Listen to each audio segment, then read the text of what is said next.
Surtout, n'y revenez plus. Deuxième partie. Vous vous souvenez des aventures des 3 fils de Marianne Kéribot?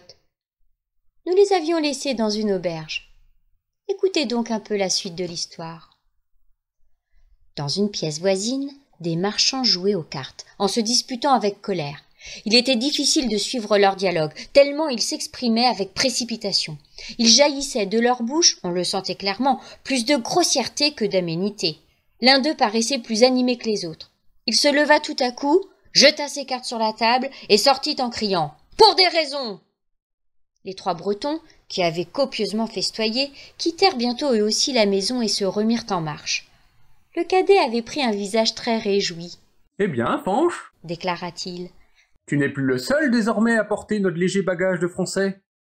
Car, dans la discussion qui s'est élevée entre ces joueurs, j'ai recueilli à mon tour 3 mots, pour des raisons. Je n'aurai garde de les oublier, car ils peuvent nous être utiles. » Les 2 autres le complimentèrent sur son heureuse acquisition et se promirent de connaître à bref délai le français jusqu'en ses derniers termes.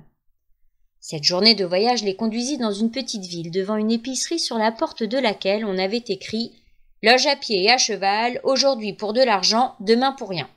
« Un officier qui fait office d'hôtelier », observa Pierre. « Nous ne sommes pas habitués à voir cela chez nous. Entrons.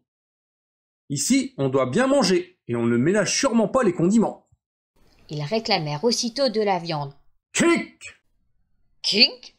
répliqua l'épicier. « Qu'est-ce à dire ? Mon Dieu ! Et quelle langue emploient-ils ces 3 indigènes-là ? Quel que soit d'ailleurs leur jargon, ils prétendent sans doute dîner. Ça se devine. » Et il leur apporta des plats abondamment garnis.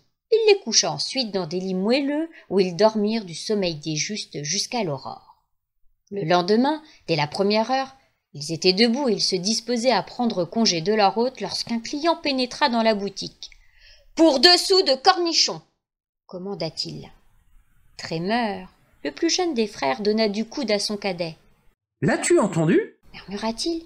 « Il a nettement dit « pour 2 sous de cornichons !»